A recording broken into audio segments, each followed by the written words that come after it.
Hello everyone, welcome to FOC classes. This video is for class 12 physical activity trainer PAT code 845. आज की video में हम cover करने वाले हैं chapter 3 health and hygiene in play area. So let us start the chapter. कुछ ऐसी basic habits हैं जो सभी फॉलो करते हैं, जैसे drinking, eating, washing, excreting. Means ये हैबिट सभी फॉलो करते हैं, बट सबके फॉलो करने का तरीका अलग होता है. कोई ऐसा वे हो सकता है जिस वे से हमारी हेल्थ पर इन सभी का नेगेटिव इम्पैक्ट हो, बट कोई वे ऐसा भी हो सकता है जिस वजह से हमारी हेल्थ पर एक पॉजिटिव इम्पैक्ट हो. सो बेसिकली यहाँ पर कहने का मतलब ये है कि आप अपनी जो डेली एक्टिविटीज़ करते हैं, जो बिल्कुल बेसिक एक्टिविटीज़ हैं, आप इनको अगर केयरफुली परफॉर्म नहीं करेंगे, आप ध्यान नहीं रखेंगे, तो ये आपकी हेल्थ पर नेगेटिव इम्पैक्ट भी कर सकती हैं. बट नेगेटिव इम्पैक्ट ना हो, एक पॉजिटिव इम्पैक्ट हो, इसके लिए हमें ध्यान रखना होगा. कुछ ऐसी प्रैक्टिसेस हैं, गुड हाइजीन प्रैक्टिसेस, जो हम यहाँ पर डिस्कस करने वाले हैं. एंड ये हमारी डेली लाइफ का एक इम्पॉर्टेंट पार्ट है. अगर हम डेली लाइफ को प्रॉपरली जीना चाहते हैं, फिजिकली हेल्दी रहना चाहते हैं, हर तरह से हेल्दी रहना चाहते हैं, तो इसके लिए हमें गुड हाइजीन प्रैक्टिसेस मेंटेन करनी होंगी. सो हाइजीन हमारे लिए क्या है एंड इसका क्या मतलब है, ये हमें समझना होगा. साथ ही ये हमारी हेल्थ के लिए क्यों ज़रूरी है एंड हम अपने बिहेवियर में किस तरह से चेंज करें, या फिर किस तरह का पॉजिटिव चेंज लाएं सो दैट हमारी हेल्थ पर एक पॉजिटिव इम्पैक्ट हो. इसके लिए हम यहाँ पर डिफरेंट मेजर्स डिस्कस करने वाले हैं. गुड हाइजीन को प्रमोट करना बहुत ज़रूरी है अपनी कम्युनिटी में, एंड सभी लोगों को एजुकेट करना चाहिए कि किस तरह से हम गुड हाइजीन प्रैक्टिसेस मेंटेन रख सकते हैं. बिकॉज अगर हम गुड हाइजीन प्रैक्टिसेस मेंटेन करेंगे तभी हम हेल्दी रहेंगे एंड हमें कोई बीमारी नहीं होगी. सो हेल्थ एक ऐसी स्टेट है जिसमें हम फिजिकली, मेंटली, सोशली हेल्दी रहते हैं. सो यहाँ पर ऐसा नहीं है कि अगर आपको कोई बीमारी नहीं है इसका मतलब आप हेल्दी हैं. और भी बहुत सारे फैक्टर्स होते हैं, physical, mental and social factors, जो ये डिसाइड करते हैं कि आप हेल्दी हैं या फिर नहीं. So physical, social and mental, ये तीनों वेलबींग टुगेदर एक साथ होकर ये इंश्योर करती हैं कि आप हेल्दी हैं. ओके. हाइजीन एक ऐसी प्रैक्टिस है जिससे हम खुद को और अपनी सराउंडिंग्स को क्लीन रखते हैं. हाइजीन मेंटेन करना इसलिए ज़रूरी है सो दैट हम बीमारी को फैलने से बचा सकें. अगर किसी को भी कोई बीमारी है तो वो एक दूसरे को स्प्रेड ना हो, इसलिए हाइजीन मेंटेन करना बहुत ज़रूरी है. जब हम गुड पर्सनल हाइजीन मेंटेन करते हैं तो हम खुद की देखभाल रखते हैं एंड एक हेल्दी लाइफस्टाइल जीते हैं. एंड ये सिर्फ हमें पुअर हेल्थ से बचाती नहीं है, एंड इसका एक और भी काम है.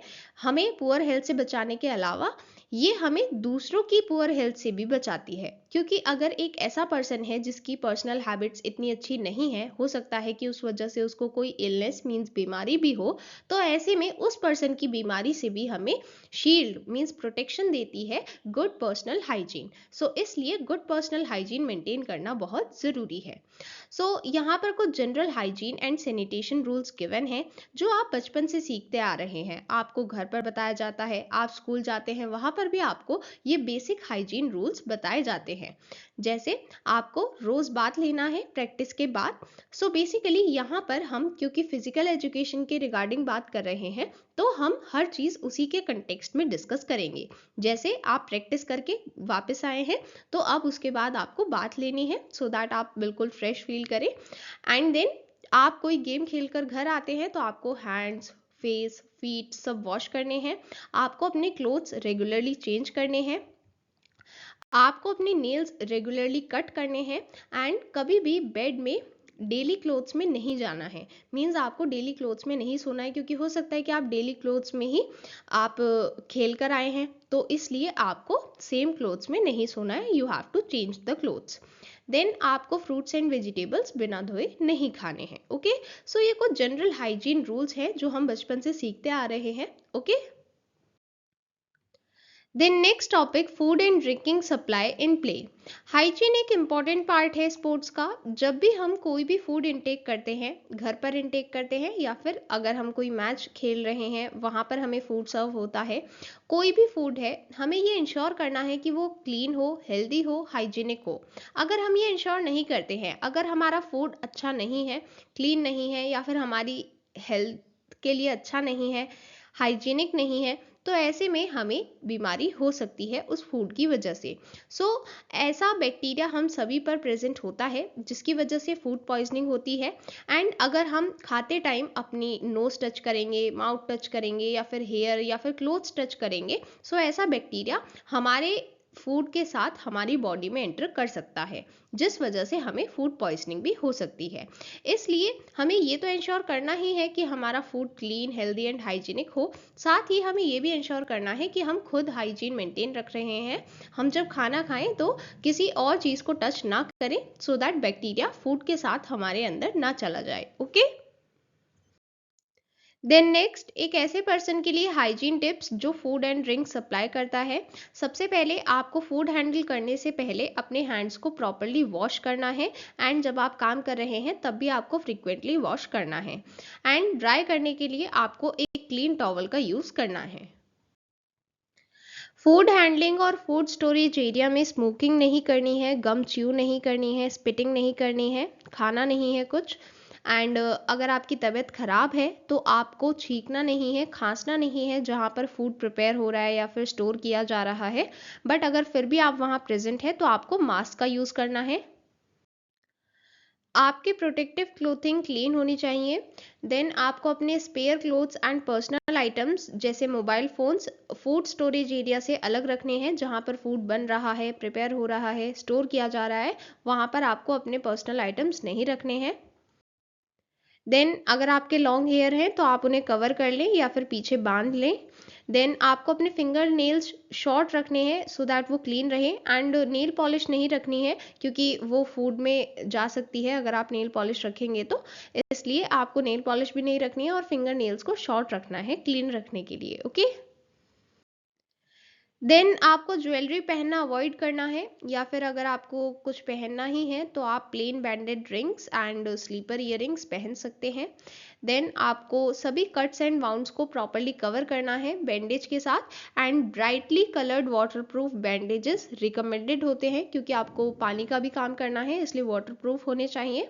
एंड अलग से ही दिख जाए इसके लिए ब्राइटली कलर्ड भी होने चाहिए। ओके। देन अगर आपके हाथ पर कोई भी चोट है तो आपको डिस्पोजेबल ग्लव्स पहनने हैं बैंडेज के ऊपर। एंड डिस्पोजेबल ग्लव्स को रेगुलरली चेंज करना है। एंड अगर आपकी तबीयत बहुत ज़्यादा ख़राब है तो आप अपने सीनियर को इन्फॉर्म करें एंड फूड हैंडलिंग में पार्टिसिपेट ना करें। ओके।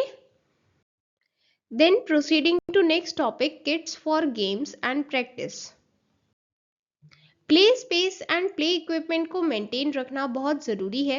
अगर प्रॉपरली मेंटेन नहीं किया जाएगा, रेगुलरली इंस्पेक्शन नहीं होगी, तो हो सकता है कि प्लेयर्स को कोई इंजरी हो या फिर उनके गेम परफॉर्मेंस को भी इम्पैक्ट हो सकता है।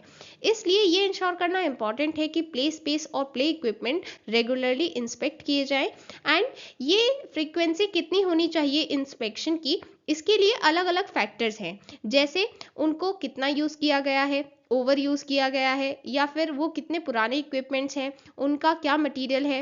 एंड कुछ एक्सटर्नल फैक्टर्स भी होते हैं, जैसे जो ये इक्विपमेंट्स यूज़ कर रहा है उस यूज़र की एज क्या है।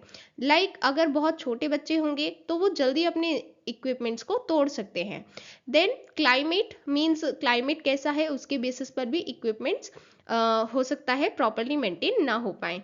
देन कोई एक्सीडेंट हो सकता है, उसमें भी इक्विपमेंट को डैमेज हो सकता है। तो ये सभी फैक्टर्स हमें कंसिडर करने हैं for checking the frequency of inspection, कितने रेगुलरली हमें इंस्पेक्शन करना है। ओके।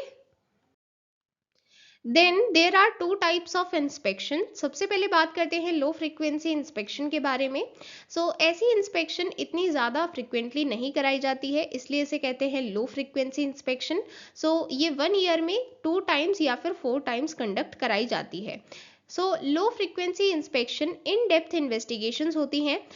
यहाँ पर इक्विपमेंट को डिटेल में इंस्पेक्ट किया जाएगा एंड उसके सरफेस को देखा जाएगा कि वहाँ पर कितना वियर एंड टियर है, जिसके अकॉर्डिंग ये डिसाइड किया जाता है कि इसे रिपेयर करना है या फिर इसे रिप्लेस करना है। एंड साथ ही यहाँ पर क्योंकि इन डेप्थ इन्वेस्टिगेशन है, मीन्स हम डिटेल में देख रहे हैं सभी इक्विपमेंट्स को, तो एक ऐसे स्टाफ मेंबर की रिक्वायरमेंट है जिसके पास मैकेनिकल नॉलेज हो, एक्सटेंसिव नॉलेज हो play equipment and surfacing standards के बारे में, सो दैट वो बता पाए कि इस इक्विपमेंट को चेंज करना है, रिपेयर करना है या फिर ये ठीक है। ये सभी चीज़ें बताने के लिए ऐसे स्टाफ मेंबर की रिक्वायरमेंट है। एंड जो भी डैमेज्ड इक्विपमेंट होता है उसे रिप्लेस किया जाता है, उसे रिमूव करके दूसरा इक्विपमेंट लाया जाता है, एंड अगर कहीं पर रिपेयर हो सकता है तो उसे रिपेयर किया जाता है। So this is low frequency inspection. Okay, then next type high frequency inspection. High frequency inspection frequently conduct की जाती है, जैसे डेली या फिर वीकली बेसिस पर, एंड इसमें ऐसे फैक्टर्स को कंसिडर किया जाता है जैसे कितना यूज़ किया गया है उस चीज़ को, एंड वेदर कैसा है, वेदर कंडीशंस कैसी हैं, ये सभी फैक्टर्स कंसिडर किए जाते हैं। इसमें स्टाफ चेक करते हैं, करेक्ट करते हैं प्लेग्राउंड कंडीशंस को, एंड अगर कोई भी डेंजर होता है तो ऐसे में स्कूल के प्रोसीजर को फॉलो किया जाता है। मीन्स सबसे पहले डॉक्यूमेंटेशन कंप्लीट किया जाएगा, देन एरिया को आउट ऑफ यूज डिक्लेयर करेंगे, एंड फिर वहां पर जो भी प्रॉब्लम है उसे सही करेंगे। ओके, देन स्पोर्ट्स में पर्सनल प्रोटेक्टिव इक्विपमेंट को क्लीन रखना बहुत ज़रूरी है, एंड मेंटेन रखना भी ज़रूरी है, सो दैट वो इफेक्टिव रहे एंड ज़्यादा टाइम तक ठीक से काम करें। अगर हम प्रॉपरली मेंटेन नहीं करेंगे तो वो जल्दी ख़राब हो जाएंगे, जो उनका यूज़ है वो प्रॉपरली यूज़ नहीं कर पाएंगे हम। सो इसलिए हमें हर एक पर्सनल प्रोटेक्टिव इक्विपमेंट का ध्यान रखना है, मेंटेन रखना है प्रॉपरली। एंड यहाँ पर कुछ स्पेसिफिक स्टैंडर्ड्स होते हैं, एंड वो उस पर जनरली मैंशनड होते हैं कि किस तरह से आपको इन्हें पहनना है, यूज़ करना है, मेंटेन करना है। ये सभी इंस्ट्रक्शंस वहां पर मेंशनड होते हैं, आपको इन सभी का ध्यान रखना है जब आप इन्हें यूज करते हैं। Okay, then what are specific protection items, यहाँ से क्वेश्चन भी पूछा जा सकता है। सो ये ऐसे पर्सनल प्रोटेक्टिव इक्विपमेंट हैं जो हमारी स्पेसिफिक बॉडी एरिया को प्रोटेक्ट करते हैं, जैसे leather gloves, rubber gloves, safety and protective goggles, safety I wear and glasses, guards, helmet. ये सभी चीज़ें हमारे स्पेसिफिक बॉडी एरिया को प्रोटेक्ट करने में हेल्प करती हैं। सो ये सभी स्पेसिफिक प्रोटेक्शन आइटम्स हैं। ओके, देन कंट्राइंडिकेशंस मीन्स हमें कभी भी ये चीज़ें यूज़ नहीं करनी है, जैसे हार्श केमिकल्स, पेंट, ग्लूज, जब तक वो मैन्युफैक्चरर ने अप्रूव ना की हो, and permanent markers. Okay, personal items को क्लीन रखना चाहिए एंड ये स्मेल फ्री रहने चाहिए, कोई स्मेल नहीं आनी चाहिए। इसके लिए हमें रेगुलरली इन्हें क्लीन करना है, ये इंपॉर्टेंट है।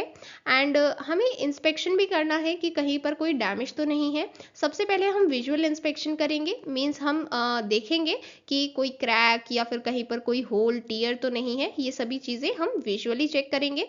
उसके बाद आपको अपने हाथ से चेक करना है, क्योंकि हो सकता है कि वो इतना ज़्यादा वीक हो कि वो टूट जाए, तो वो चीज़ आप सिर्फ अपने हाथ से ही चेक कर सकते हैं, या फिर वो कितना रफ है, या फिर अगर और कोई डैमेज है तो वो भी आप अपने हाथ से चेक कर सकते हैं। ठीक है, सो क्लीन करने के पहले आपको ये सभी चीजें इंश्योर करनी है एंड फिर उसे क्लीन करना है। ओके, अगर एक बार आपने ये इंश्योर कर लिया है कि आइटम में कोई भी डैमेज नहीं है, उसके बाद आपको उसकी धूल मिट्टी हटानी है एंड फिर उसे वॉश करना है। वॉश करने के लिए सबसे पहले आप यहाँ पर वार्म वाटर का यूज करेंगे एंड इसमें बेबी सोप मिक्स करेंगे एंड इसे आइटम पर अप्लाई करेंगे। फिर स्मॉल सॉफ्ट ब्रिसल ब्रश से आप स्क्रब करेंगे और फिर इसे धोएंगे। अगर कोई लेदर आइटम है तो आप 2 to 5 millilitre white vinegar add करेंगे उस वाटर में, सो दैट कोई स्मेल ना आए। एंड उसके बाद फ्लैट सरफेस पर उसे नेचुरली ड्राई करेंगे, मतलब और कोई चीज़ यूज़ नहीं करनी है, आपको सिंपली उसे रख देना है, बट डायरेक्ट सनलाइट में नहीं रखना है। ठीक है, फिर एक बार वो सूख जाता है, कंप्लीटली ड्राई हो जाता है, तो फिर उसे सेफली रख देना है। ओके, स्टोरेज के लिए आप ध्यान रखेंगे कि एक कूल लोकेशन होनी चाहिए जहां पर डायरेक्ट सनलाइट ना आए। Okay, then proceeding to next topic, inspection of play area. Sports facilities के मेंटेनेंस में सबसे पहले बात करते हैं स्पोर्ट्स सरफेस के बारे में। स्पोर्ट्स सरफेस की क्वालिटी सही रखने के लिए रेगुलर मेंटेनेंस जरूरी है, जैसे शार्प ऑब्जेक्ट्स को रिमूव कराना है पिच से, एंड सीमेंटेड फ्लोर है तो उसे रेगुलरली साफ करवाना है, स्वाइप करवाना है, and recommended footwear he allow होने चाहिए, एंड पिच एंड उसकी सराउंडिंग्स क्लीन रहनी चाहिए, वहां पर कोई भी शार्प ऑब्जेक्ट ना हो, ये आपको इंश्योर करना है। देन प्रॉप्स एंड इक्विपमेंट्स, इन सभी की क्वालिटी सही होनी चाहिए एंड क्लीन होने चाहिए। साथ ही कोई डैमेज ना हो ये आपको इंश्योर करना है। Then goal post, volleyball poles, basketball post, इन सभी की मेंटेनेंस फ्रीक्वेंटली चेक करनी है एंड सफिशिएंट डस्टबिन्स वहां पर होने चाहिए, ये भी इंश्योर करना है। ओके। देन ऐसी स्पेशल मेंटेनेंस जो एटलीस्ट 1 साल में एक बार होनी चाहिए। हमें ग्राउंड का लेवल चेक करना है, कहीं पर पानी रुकना नहीं चाहिए, ऐसा लेवल होना चाहिए। देन ड्रेनेज सिस्टम चेक करना है एंड अगर कहीं पर कोई प्रॉब्लम है तो उसे रिपेयर करवाना है। एंड अगर सीमेंटेड फ्लोर है तो इसके लिए स्पेशल ब्रशिंग होनी चाहिए प्रोफेशनल मशीनरी के साथ। एंड मेंटेनेंस इंस्ट्रक्शंस को केयरफुली फॉलो करना है। Okay. Then examples of props and equipment maintenance. सबसे पहले आपको प्रेशर केयरफुली चेक करना है। यहाँ पर अलग अलग टाइप की बॉल्स के लिए प्रेशर गिवन है एंड ये आपके एग्जाम में भी पूछा जा सकता है। फुटबॉल, बास्केटबॉल एंड वॉलीबॉल, इन तीनों के लिए आपको प्रेशर लर्न करना है। ओके। बॉल्स को यूज करने से पहले बॉल्स में करेक्ट प्रेशर तक हवा भरेंगे। हवा भरने से पहले नीडल को मॉइस्ट बनाएंगे। हवा भरने के लिए बॉल्स को स्क्वीज करेंगे एंड एक टाइम पर कम अमाउंट एयर का ऐड करेंगे। मींस ऐसा नहीं है कि सारी हवा एक ही टाइम में भर देंगे, क्योंकि उससे जो बॉल की इनर ट्यूब है वो डैमेज हो सकती है, इसलिए एक बार में सारी हवा नहीं भरेंगे, रुक रुक कर स्मॉल अमाउंट में भरेंगे। ठीक है। देन मशीन्स के साथ हवा भरना अवॉइड करें, क्योंकि इससे ओवर इन्फ्लेट भी हो सकता है। ओके। बॉल्स को यूज करने के बाद उसमें से थोड़ी हवा निकाल देंगे। सेम एयर प्रेशर मेंटेन करने से हो सकता है कि बॉल की फॉर्म बिगड़ जाए। देन आपको उसका सरफेस सॉफ्ट क्लॉथ की हेल्प से साफ करना है। अगर इस तरह से साफ नहीं हो पा रहा है तो आप एक मॉइस्चराइज्ड क्लॉथ ले सकते हैं, उसको मॉइस्चराइज करेंगे और फिर उससे साफ करेंगे। फिर भी नहीं साफ हो पाता है तो फिर आप वाटर डाइल्यूटेड माइल्ड डिटर्जेंट का यूज करेंगे। एंड इसके लिए आप ये इंश्योर करें कि जो डिटर्जेंट है वो उसके सरफेस पर नहीं रहना चाहिए, वरना स्टेन भी हो सकता है। इसलिए आप उसको प्रॉपरली वाइप ऑफ कर दें जितना भी डिटर्जेंट आपने यूज किया है, और फिर बाद में उसको एक ड्राई क्लॉथ से भी साफ कर दें। ठीक है। फिर डायरेक्ट सनलाइट में आपको नहीं रखना है। ठीक है। वेल वेंटिलेटेड प्लेस होनी चाहिए पर डायरेक्ट सनलाइट ना आए। ठीक है।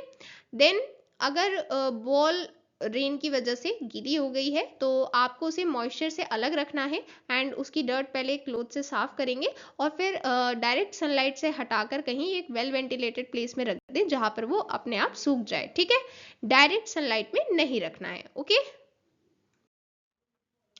बॉल्स स्टोर करने के लिए डायरेक्ट सनलाइट में स्टोर नहीं करनी है एंड हॉट या फिर डैम्प प्लेसेस पर भी स्टोर नहीं करनी है। मतलब जहाँ पर ज़्यादा गर्मी है या फिर वो जगह गीली है तो ऐसे में उस प्लेस पर स्टोर नहीं करना है बॉल्स को एक वेल वेंटिलेटेड प्लेस में स्टोर करना है। ओके। अगर इक्विपमेंट्स यूज में नहीं भी हैं तब भी उन्हें रेगुलरली क्लीन रखना है एंड मेंटेन रखना है। मेंटेन रखने के लिए फॉलोइंग एक्टिविटीज करनी है। सबसे पहले हर एक एक्टिविटी के बाद ड्राई क्लॉथ से उस प्रॉप या इक्विपमेंट को साफ करना है एंड वेल वेंटिलेटेड प्लेस में स्टोर करना है। डायरेक्ट सनलाइट नहीं आनी चाहिए वहां पर। देन कंडीशन को रेगुलरली चेक करना है। अगर कहीं भी कोई डैमेज है, अगर कोई डैमेज्ड इक्विपमेंट है तो उसे रिप्लेस करना है या फिर रिपेयर करना है। देन प्रॉप्स और इक्विपमेंट्स को डायरेक्ट सनलाइट में नहीं रखना है पूरे दिन के लिए, इससे इक्विपमेंट जल्दी खराब हो जाते हैं। एंड डैम्प प्लेस में नहीं रहने चाहिए ऐसे इक्विपमेंट्स जो आयरन या फिर मेटल से बने हैं, बिकॉज मॉइस्चर की वजह से उनमें जंग भी आ सकता है।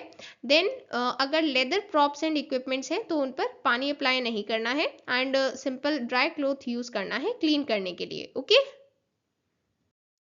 Then proceeding to next topic, maintenance of hygiene in play area. हमारी सराउंडिंग्स हमारी हेल्थ को अफेक्ट करती हैं, इसलिए हमें ध्यान रखना है कि हमारा प्लेग्राउंड, हमारी सराउंडिंग्स हाइजीनिक है सो दैट हम भी हेल्दी रहें। इसके लिए हमें भी रिस्पॉन्सिबल बिहेवियर शो करना होगा।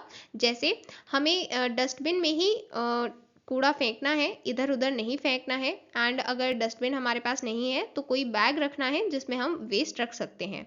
देन स्पिटिंग नहीं करनी है पब्लिक प्लेसेस में, ग्राउंड में। एंड चेंजिंग रूम को क्लीन रखना है। प्लांट्स को डिस्ट्रॉय नहीं करना है, फूल पत्ती नहीं तोड़ने हैं जब आप प्ले एरिया में हैं तो। एंड वेस्ट को, बायोडिग्रेडेबल वेस्ट को अलग फेंकना है एंड नॉन बायोडिग्रेडेबल वेस्ट को अलग फेंकना है, दोनों को सेग्रीगेट करना है। Okay. Disinfecting and cleaning agents का यूज़ कर सकते हैं क्लीन करने के लिए, इससे जर्म्स एंड बीमारी नहीं फैलते हैं। एंड ये ज़रूरी है बेसिक एनवायरमेंटल कंडीशंस के स्टैंडर्ड्स को मेंटेन रखने के लिए, बिकॉज जो भी हमारे आसपास की सराउंडिंग है, एनवायरनमेंट है, वो सभी लोगों की हेल्थ को अफेक्ट करता है। इसलिए हमें इंश्योर करना है कि हम ये disinfecting and cleaning agents use करें, सो दैट वहाँ पर कोई भी जर्म्स प्रेजेंट ना हो, कोई बीमारी ना फैले। ओके। देन आप इंडोर गेम्स खेलें या फिर आउटडोर गेम्स खेलें, बट आपको इक्विपमेंट्स का ध्यान रखना है कि वो क्लीन है एंड वेल मेंटेन्ड है। सो यहाँ पर कुछ पॉइंट्स गिवन है जो आपको ध्यान रखने हैं। सबसे पहला, कोई ब्रोकन इक्विपमेंट नहीं होना चाहिए एंड वुडन इक्विपमेंट में कोई क्रैक नहीं होना चाहिए।